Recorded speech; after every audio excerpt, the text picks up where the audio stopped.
Conservation of angular momentum, conservation of angular momentum, ये concept भी बहुत कंसेप्चुअली भी इंपॉर्टेंट है, न्यूमेरिकली भी आपको क्वेश्चंस इसके आएंगे, आए हैं, है ना। तो अभी तक अपना कंजर्वेशन ऑफ एंगुलर मोमेंटम का कंसेप्ट क्या होगा, ठीक है। तो जैसे आप लोगों ने देखा था कि अगर किसी सिस्टम पर एफ एक्सटर्नल क्या होता है, 0 होता है, तो इसका मतलब क्या है, dp बाई dt क्या होगा, 0 होगा, ठीक है। तो उस केस में लीनियर मोमेंटम क्या रहता है, कंजर्व रहता है, लीनियर मोमेंटम कंजर्व होता है। This is the concept of conservation of linear momentum. इसके क्वेश्चंस क्या आपको सिखाए थे, रिकॉइल ऑफ गन, अगर हम एक गन से बुलेट फायर करते हैं तो बुलेट फॉरवर्ड डायरेक्शन में जाएगी तो गन क्या होगा, बैकवर्ड डायरेक्शन में आएगी। उसका कंसेप्ट क्या था, रिकॉइल ऑफ बोट, अगर आप बैक बोट पर खड़े हो और बोट स्टेशनरी हो और आप फॉरवर्ड डायरेक्शन में जंप मारते हो तो बोट कहाँ जाती है, पीछे जाती है। Got it. तो इस तरह के क्वेश्चन जो है वो अपन ने करे थे, है ना। अब कंजर्वेशन ऑफ, जैसे लीनियर मोमेंटम होता है कि सिस्टम पर नेट एक्सटर्नल टॉर्क 0 है तो क्या होगा, लीनियर मोमेंटम कंजर्व रहेगा। वैसे यहां पर अगर सिस्टम पर नेट एक्सटर्नल टॉर्क क्या है, 0 है, तो टॉर्क इज इक्वल टू क्या होता है, rate of change of angular momentum, वो क्या होगा, 0 होगा। तो उसका मतलब क्या होगा, L is equal to conserve रहेगा। क्या ये सही है, क्या ये सही है। तो इसको मैं और अच्छे से समझाता हूं कि सिस्टम पर जिस एक्सिस के अबाउट या जिस पॉइंट के अबाउट नेट टॉर्क 0 है, उस पॉइंट के about conservation of angular momentum रहे, है ना। अब हम एक ये भी चीज समझते हैं कि एल किसके बराबर होता है, I into omega. L is equal to क्या होता है, आई इंटू ओमेगा। तो इसका मतलब क्या होगा, अगर टॉर्क 0 है तो आई इंटू ओमेगा क्या रहेगा, कांस्टेंट, ठीक है। तो इसके स्टेटमेंट को हम कैसे ध्यान रख सकते हैं, तो इसके स्टेटमेंट को हम ध्यान रख सकते हैं कि when net external torque on a system और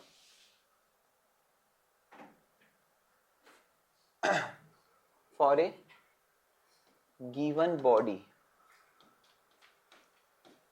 इज 0, ठीक है, then angular momentum of that system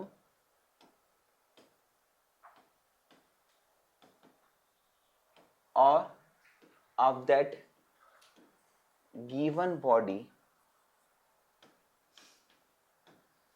remains conserve, ठीक है। इसमें क्वेश्चन जो है वो क्या होगा, किसी एक सिस्टम का एंगुलर मोमेंटम किसी एक पॉइंट के अबाउट क्या रहेगा, कंजर्व रहेगा, ठीक है। या फिर किसी एक बॉडी का एंगुलर मोमेंटम किसी एक गिवन एक्सिस के अबाउट क्या रहेगा, कंजर्व रहेगा। यानी अगर फॉर ए बॉडी लेंगे हम, फॉर ए बॉडी लेंगे एक रिजिड बॉडी के लिए एल क्या रहता है, कंजर्व रहेगा, ठीक है। एल कंजर्व रहेगा का मतलब क्या होगा, आई इंटू ओमेगा, यानी I1 omega 1 is equal to क्या होगा, I2 ओमेगा 2। अगर I इंक्रीज हो जाता है तो ओमेगा क्या हो जाता है, डिक्रीज। अगर I डिक्रीज हो जाता है तो ओमेगा क्या होगा, इंक्रीज। ये कांस्टेंट रहने का मतलब क्या है, अगर एक बढ़ जाता है तो दूसरा कम हो जाता है। I बढ़ना, I कम होना, ये किसके ऊपर डिपेंड करता है, मास पर और मास डिस्ट्रीब्यूशन पर। लेकिन अगर किसी बॉडी का मास कांस्टेंट रहकर आई चेंज हो रहा है तो या तो मासेस जो है उससे एक्सिस से दूर जा रहा है, तो क्या हो गया, आई बढ़ गया। आई बढ़ जाएगा तो ओमेगा क्या होगा, कम हो जाएगा, और अगर आई कम हो जाएगा तो ओमेगा बढ़ जाएगा। तो कुल मिलाकर कंजर्वेशन ऑफ एंगुलर मोमेंटम के कंसेप्चुअल कंसेप्ट जो है वो दिमाग में फीड होना चाहिए अभी तक आपको, है ना। इसमें गिवन रिजिड बॉडी के लिए I1 omega 1 is equal to I2 omega 2। अब इस पर बेस्ड कंसेप्चुअल क्वेश्चन जो है वो आते हैं, और नीट में असर्शन रीजन जो है उसके टाइप के क्वेश्चंस यहाँ पे बन सकते हैं। तो कुल मिलाकर कंसेप्ट इज क्लियर। अब उसके बाद में हम आते हैं कुछ एग्जांपल्स पर, ठीक है। एग्जाम्पल्स में सबसे इजीएस्ट एग्जाम्पल जो है ये आप लोगों को जो समझ में आएगा और जो है क्वेश्चन, ये आप प्रैक्टिकल भी कर सकते हो अपने घर पे। अगर आपके घर पे एक रोटेटिंग टर्न टेबल है, क्या है, rotating turn table, like this chair है ना, ये चेयर है और इसको हम यहाँ पे फिक्स रखकर इसको घुमाते है ना, इसको घुमा रहे हैं। अभी यहाँ पर एक्सिस जो है इसका फ्री नहीं है, ठीक है, लेकिन अगर ये इस पर कोई भी एक्सटर्नल टॉर्क नहीं लग रहा है और ये घूम रही है अपनी कांस्टेंट एंगुलर वेलोसिटी से, है ना, और उस केस में यहाँ पर एक पर्सन खड़े हुए हैं और वो अपने हाथों को बाहर घुमाए हुए और घूम रहा है, जैसे ही वो हाथों को अंदर लाएगा ना तो ओमेगा में परिवर्तन आएगा। और इस तरह की वीडियोस जो है आजकल ये लोग बहुत बना कर सोशल मीडिया में डाल देते है ना, तो अपने को नहीं देखना, अपने को दिमाग लगाना है कि क्या हो रहा है, ठीक है। यहाँ पर अगर ये पर्सन है, इसके हाथ में लड्डू है, आयरन के लड्डू है ना, इसको खाने से दिमाग बढ़ता है, ठीक, और ये पर्सन जो है वो घूम रहा है व्हाट एंगुलर वेलोसिटी से, ओमेगा एंगुलर वेलोसिटी, है ना। जब ये पर्सन अपने हाथों को अंदर की तरफ पुल करता है, जब ये पर्सन अपने हाथों को कहां पुल करता है, अंदर की तरफ, ओके, ऐसे, ओके। किसी एक एक्टर का ये स्टाइल भी है, ऐसे हाथ करके शत्रुघ्न सिन्हा बोलता है, ठीक है ना। तो कुल मिलाकर ये पर्सन जो है हाथों को जब अंदर की तरफ पुल करता है तो आई क्या होगा, डिक्रीज होगा। क्यों डिक्रीज होगा, क्योंकि mass distribution axis of rotation के पास में आ गया, और जब वो हाथों को पास में लाता है तो मोमेंट ऑफ इनर्शिया कम हो जाता है, तो वो फास्ट घूमने लग जाता है, यानी कि उसकी एंगुलर वेलोसिटी क्या होगी, ओमेगा डैश, ठीक है। तो यहाँ पर आई डिक्रीजेस, हेंस ओमेगा इंक्रीजेस। अब उसके बाद में अगर उसको टाइम पास करना है तो हाथों को फिर दूर ले जाएगा, तो क्या होगा, ओमेगा कम हो जाएगा, फिर हाथों को पास में लाएगा, ओमेगा बढ़ जाएगा, है ना। तो इस पे न्यूमेरिकल क्वेश्चन और कंसेप्चुअल क्वेश्चन तो आपको समझ में आ गया कि what happens to omega when he pulls his hand inward और आउटवर्ड। इनवर्ड करने पर आई कम हो जाएगा, ओमेगा बढ़ जाएगा, आउटवर्ड पुल करने पर आई बढ़ जाएगा और ओमेगा कम हो जाएगा, है ना। तो this is the first concept. Second concept जो है वो यह है कि कोई आइस स्केटर जो है और बैले डांसर्स जो हैं वो इसका यूज कैसे करते हैं। तो आइस स्केटर, है ना, जो आइस में स्केटिंग करते हैं या बैले डांसर होते हैं, तो वो क्या करते हैं कि पहले एक सर्कल में बहुत तेजी से घूमते हैं, है ना। इस तरह से घूमकर वो क्या करते हैं, अपना मोमेंटम बढ़ाते हैं, है ना, अपना मोमेंटम बढ़ाते हैं। और जब उनका मोमेंटम बढ़ जाता है तो उस मोमेंटम को वो एंगुलर मोमेंटम में कन्वर्ट कर देते हैं, यानी कि किसी एक प्लेस पर आकर वो फिर बहुत बहुत ज्यादा कंटिन्यूशन में समरसोल्ट करते। आया समझ में, एक जगह पर आकर वो खटाखट खटाखट खटाखट बहुत तेजी से घूमने लगते हैं। तो फर्स्ट वन क्या बताया मैंने कि ये इस सर्कल में रिवॉल्व हो रहे हैं, फिर उसके बाद में एक प्लेस पर आकर वो, अब पहले तो है ना जब रनिंग करते हैं ना तो हाथों को ऐसे स्ट्रेच करके, ऐसे स्ट्रेच करके, और स्ट्रेच करने के बाद में जब वो एक जगह पर आते हैं तो अपने हाथों को और पैरों को पूरा की पूरा एक लाइन में बहुत पास में लेकर आ जाते हैं, और उसके साथ साथ में वो लीनियर मोमेंटम को टर्न कर लेते हैं एंगुलर मोमेंटम में। तब जाकर वो फिर एक टिप पर, पैरों के एक टिप पर आकर शूज के, और फिर बहुत तेजी से घूम जाते हैं वहां पर, यानी कि कुछ मिनट्स तक वो घूमते हैं, है ना। तो ये एक इंस्टेंट वो लोग जब करते हैं तो क्या कर रहे हैं, वो कंजर्वेशन ऑफ एंगुलर मोमेंटम का एडवांटेज ले रहे हैं। फिर उसके बाद में कंजर्वेशन ऑफ एंगुलर मोमेंटम का एडवांटेज जो है वो कौन करता है, स्विमर, ठीक है। स्विमर कैसे करता है, स्विमर एक गेम होता है ना, जिसमें मेडल्स जो हैं वो ओलंपिक में भी होता है, और उसमें क्या होता है कि एक वुडन प्लैंक पर पहले स्विमर जो है वो कुछ 5-6 जंप्स लेते, और उसके बाद में वो एयर में अपनी बॉडी को जंप मारता है, एयर में जंप मारता है, और जैसे ही वो एयर में जंप मारता है तो उसको है ना कई ज्यादा समरसोल्ट करना होते हैं, जितने ज्यादा समरसोल्ट करता है उतने ज्यादा उसको मार्क्स मिलते हैं बिफोर रीचिंग वाटर। जैसे वो पानी पे आने वाला होता है ना, तो अगर घूमता हुआ जाएगा तो उसकी स्किन ब्लास्ट हो जाएगी और उसकी डेथ हो जाएगी।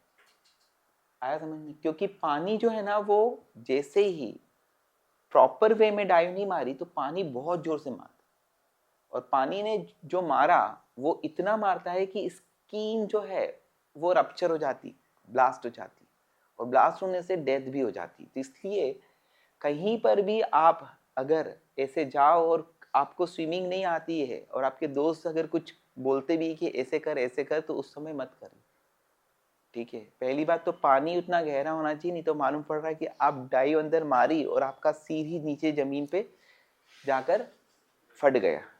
बहुत सारे चांसेस हैं। इसलिए क्या होता है कि ये सब काम जो है ना, वो हर थोड़े दिन में पेपर में न्यूज आती है कि 3 दोस्त गए थे, उसमें से आए एक ही, है ना। तो इसलिए अपने को पहली बात तो दोस्तों के साथ जाए तो पानी और आग इन दोनों से बचना है, ठीक है। और वो सभी तरह की चीज समझ गए होंगे, जो लोग समझ गए, समझने वाले हैं, ठीक है। तो कुल मिलाकर अभी यहाँ पर अगर मैंने वो ओलंपिक में जो मेडल जीतने वाले हैं उनको फिजिक्स समझाया, तो उनको पहले तो ये बताया जाएगा कि आपको उस प्लैंक पर जंप मारने से क्या एडवांटेज है। जंप मारने से क्या होता है बेटा, बॉडी का मोमेंटम बढ़ता है। मैं अगर यहाँ पे खड़े खड़े जंप मारूंगा तो मैं उतने ज्यादा समरसोल्ट नहीं कर सकता। पहले we have to increase our momentum. तो पहले तो आप यहाँ पर खड़े होकर क्या करोगे, और जैसे आप एयर में आए, अब आपके पास में दो वेज है। एक तो आप अपनी बॉडी को क्या करोगे, ऐसे गुड़ी मुड़ी बना लो, म्हणजे व्हाट, कि ठंड के दिनों में अगर आपको कहीं पे कुछ ओढ़ने के लिए नहीं है और आपको ठंड से बचना है, तो आप अपनी बॉडी को एकदम फोल्ड कर सकते हैं। तो जब हम बॉडी को एकदम फोल्ड कर लेते हैं ना, तो ठंड नहीं लगती, क्योंकि हमारी बॉडी का सरफेस एरिया क्या हो जाता है, कम हो जाता है, क्योंकि surface area of the sphere is minimum. तो हमारी बॉडी ऐसे प्लेन है, अगर हम उसको ऐसा इन्वर्ट कर लेते हैं, पूरे पैरों को, ये घुटनों को कहाँ पे मिला देंगे, सिर से, तो हमारी बॉडी क्या होगी, लाइक ए स्फीयर हो जाएगी। हमारी बॉडी का सरफेस एरिया कम हो जाएगा और हमारी बॉडी की हीट एस्केप नहीं होगी, बाहर नहीं जाएगी, इसलिए हमें ठंड नहीं लगेगी। अब सेम चीज जो है यहाँ पे ठंड से बचने के लिए नहीं, पानी तो दूर है अभी, तो यहाँ पर क्या होता है कि जैसे ही हम लोग एयर में जंप मारते हैं तो हम हमारे बॉडी को इस तरह से रोल कर लेते हैं, और उसके बाद में मोमेंटम बढ़ गया। अब उसके बाद में आपको पता है कि ये मोमेंटम से ओमेगा मिलेगा। जैसे ही आई कम हो गया तो क्या हो गया, ओमेगा बढ़ गया। अब इस बंदे ने क्या करा, ऐसे ऐसे ऐसे ऐसे ऐसे, अगर ऐसे ही गया तो गड़बड़ हो जाएगी, लेकिन जैसे ही वो वाटर के कांटेक्ट में आता है तो ये अपनी बॉडी को इस तरह से स्ट्रेच कर, समझा, आया समझ में। तो टाइमिंग पता होना चाहिए, यहाँ पे फिजिक्स पता होना चाहिए, मालूम पड़ रहा है कि कितने सेकंड लगे, इतने सेकंड के लिए आपको वो करना है ना। नहीं तो कुछ सेकंड्स की गड़बड़ हुई तो प्लेन क्या, सॉरी, बंदा क्या हो गया, क्रैश हो गया, ठीक है। और इसलिए वो बॉडी में जब इंटर करता है तो पहले हाथों को के थ्रू इंटर करेगा, तो ये वाले पार्ट जो है उससे क्या होता है, वाटर का उसमें अपने को एंट्रिंग के लिए स्कोप रहता है और प्रॉपरली हम चले जाते हैं। सेम यूज जो है बताया जाता है कि केट करती है, ऑल्दो केट थोड़ा सा ही एडवांटेज लेती है, लेकिन थोड़ा सा बता देता हूँ कि केट जब जंप मारती है ना हाइट से, तो भी वो अपनी बॉडी का, जब ग्राउंड के पास में आने वाली रहती है तो वो अपनी पूरी बॉडी को स्ट्रेच करती है विथ टेल। तो जब भी केट ऊपर से जंप मारे ना, तो उसकी टेल को देखना, ट्रेल क्या होगी, स्ट्रेट रहेगी, और उसके बाद में जब वो ग्राउंड पर आएगी तो वो टेल को सबसे पहले झटका लगेगा, वो अपनी ओरिजिनल पोजीशन पर आएगी, ठीक है। फिर उसके बाद में स्विमर का आ गया। अच्छा, इसमें दो तरह की चीजें होती है, जैसे मान लेते हैं कि कुछ लोग जो है ना वो ऐसे बॉडी को रोल करते हैं, कुछ मेरे को बोलने आएंगे बाद में कि सर वहां पे जंप जो मारने वाले लोग होते हैं वो एक और तरह से जंप मारते हैं, और वो पतले लोग होते हैं, है ना, और वो क्या करते हैं, अपने बॉडी को और अपने हाथों को इस तरह से पास में लेकर आ जाते हैं। ऐसा करके भी वो मोमेंट ऑफ इनर्शिया कम करते हैं और फिर वो बॉडी ऐसे ऐसे घूमते हुए नीचे जाती है। आया ना समझ में। यहाँ पर बॉडी का समरसोल्ट कैसे हो रहा है, ऐसे, और वहां पे बॉडी इस एक्सिस के अबाउट घूमती है, ठीक है। तो वो डिपेंड करता है कि वो बॉडी का स्ट्रक्चर कैसा है, उसका किसके अबाउट मोमेंट ऑफ इनर्शिया क्या है, कम है। तो ये एग्जांपल्स के साथ साथ में ऐसे मल्टीपल क्वेश्चंस जो है वो आएंगे आपको। लाइक अगर मान लो ये दिया गया है कि ये एक रॉड है, गॉट इट, ये एक रॉड, ये एक पाइप है, चलो ये एक पाइप, यहां पर दो बॉल्स है ना। अगर मैं इसको ओमेगा एंगुलर वेलोसिटी से घुमा रहा हूं, ये पाइप के अंदर दो बॉल्स है, इसको ओमेगा एंगुलर वेलोसिटी से घुमा रहा हूं, तो वो बॉल्स क्या होगी, रेडियली अवे जाएगी, दूर जाएगी। दूर जाएगी तो आई क्या होगा, बढ़ जाएगा। आई क्या होगा, बढ़ जाएगा। ओमेगा क्या होगा, कम हो जाएगा। समझ में आ रहा है, ठीक है। फिर उसके बाद में कंसेप्चुअल क्वेश्चन में सेम एग्जांपल जो है वो ये है, ये हमारी अर्थ है ना। यहां पर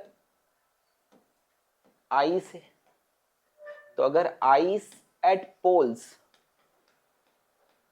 ये मेल्ट होगी, तो आपको कमेंट करना है डे की लेंथ पर, यानी एक दिन 24 घंटे का होगा कि बढ़ जाएगा कि कम हो जाएगा। Got it. क्वेश्चन क्या है, if ice on polar caps melt then what happens to length of the day. अब इसको सोचना है अपने को। अगर मैं यहां पर आइस को क्या करता हूं, मेल्ट करता हूं, तो मेल्ट होकर वो वेपोराइज नहीं हो रही है, वेपोराइज होगी तो मास कम हो जाएगा। मेल्ट होकर वो क्या हो रही है, दूर जा रही है, टुवर्ड्स इक्वेटर जा रही है। तो इससे क्या होगा, मास डिस्ट्रीब्यूशन क्या हो रहा है, away from the axis of rotation. इसलिए आई क्या होगा, ओमेगा क्या होगा, ओमेगा यानी क्या, 2π/t, ये क्या हो गया, डिक्रीज हो गया, यानी टी क्या हो गया, इंक्रीज हो गया। तो लेंथ ऑफ डे क्या होगा, इंक्रीज। आया समझ में, length of day slightly increase हो जाएगा। तो what happens to length of day, what happens to omega when ice on the polar caps melt completely or partially, है ना, without evaporating, ठीक है। अगर वो नहीं दिया है ना तो क्वेश्चन वाले ने नहीं बनाया, लेकिन उसका सेंस यही है, क्योंकि इवोपरेशन जो है उसके बारे में नहीं भी देते हैं कुछ कुछ क्वेश्चंस में। तो कुल मिलाकर दीज आर द कंसेप्ट्स जिसमें हम लोगों ने क्या करा, मोमेंट ऑफ इनर्शिया। अगर कोई बॉडी पे सडन क्या नहीं लग रहा है, एक्सटर्नल टॉक नहीं लग रहा है, तो उस केस में अब जैसे आप लोगों ने वहां पर देखा होगा, कभी रमन साइंस गए होंगे, है ना। तो रमन साइंस में एक और एक एक्सपेरिमेंट है वहां पर, कि एक ऐसा उन्होंने सर्कुलर ट्रैक बना हुआ है और वो ट्रैक जो है वो थोड़ा सा अंदर की तरफ जो है वो जा रहा है, ओके। और एक आयरन की बॉल जो है वो रोल करते हुए पहुंचाते हैं, तो वो बॉल जब आती है तो वो धीरे धीरे धीरे धीरे धीरे धीरे धीरे धीरे धीरे अंदर आती जाती है, जलेबी की तरह। अब जब वो अंदर आती जाती है तो वो पहले स्लो रन करती, फिर जैसे जैसे पास में आती है तो उसकी स्पीड बढ़कर एकदम फास्ट आकर अंदर इंसर्ट होती है। तो this is also the consideration of angular momentum.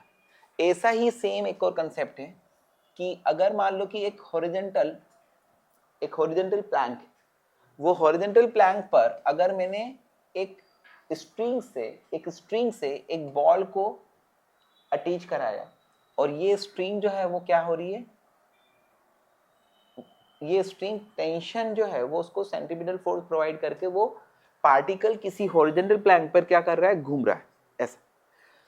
लेकिन यहाँ पर मजा ये है, इस पे भी क्वेश्चन आया है कि ये नीचे वाली स्ट्रिंग को अगर हम पुल करते हैं डाउनवर्ड, ओके, पुल करते हैं डाउनवर्ड। अब पुल करने से हम लोग कोई एक्सटर्नल टॉर्क नहीं लगा रहे, क्योंकि torque is equal to R vector cross F vector होता है। आर वेक्टर किधर जाएगा, इधर। आप जो टेंशन लगा रहे हैं वो एफ वेक्टर किधर जाएगा, इधर। तो ये दोनों के कारण आर क्रॉस एफ यानी क्या होगा, R into F into sine 180। Sine 180 कितना होता है, 0। तो कोई टॉर्क नहीं लग रहा है, तो जब मैं इसको अंदर की तरफ खींचूंगा तो क्या होगा, कंजर्वेशन ऑफ एंगुलर मोमेंटम होगा, और कंजर्वेशन ऑफ एंगुलर मोमेंटम होगा तो वो स्ट्रिंग जो है वो तेजी से घूमने लगेगी। आप चलो उसका दूसरा लेते हैं, अगर मान लेते हैं कि हम एक पत्थर को एक रस्सी से बांधकर ऐसे घुमा रहे हैं, और अगर हम उसमें अपनी फिंगर के ऊपर वो स्ट्रिंग घूमने लग जाती है, वाउंड होने लग जाती है, तो जैसे जैसे वो स्टोन पास में आता है तो उसकी क्या हो रही है, एंगुलर वेलोसिटी बढ़ती जाए। Got it. तो ये भी कंसेप्ट क्या है, जैसे जैसे ये स्ट्रिंग जो है वो पास में आएगी ना बेटा, आप इसको पुल कर दोगे तो क्या होगा, ये पास में आएगी, तो यहाँ पर ओमेगा ओमेगा 1 है, यहाँ पर ओमेगा ओमेगा 2 हो जाएगा, और ओमेगा 2 क्या होगा, बढ़ जाएगा। ओके, तो इस पे न्यूमेरिकल क्वेश्चंस भी आएंगे। I1 omega 1 is equal to I2 omega 2। I1 किसके बराबर होगा, एम R1 स्क्वायर। I2 किसके बराबर होगा, एम R2 स्क्वायर। तो अभी मैंने आप लोगों को क्या बताया, कंजर्वेशन ऑफ एंगुलर मोमेंटम के कंसेप्चुअल क्वेश्चंस। इन सभी क्वेश्चंस में आपको पूछा जाएगा एक तो बेसिक कि यहाँ पर कौन सा कंसेप्ट लग रहा है, और दूसरा उसमें ओमेगा बढ़ रहा है कि कम हो रहा है, या टाइम पीरियड बढ़ रहा है कि कम हो रहा है। Got it. ठीक है, अब उसके बाद में आता है कुछ क्वेश्चंस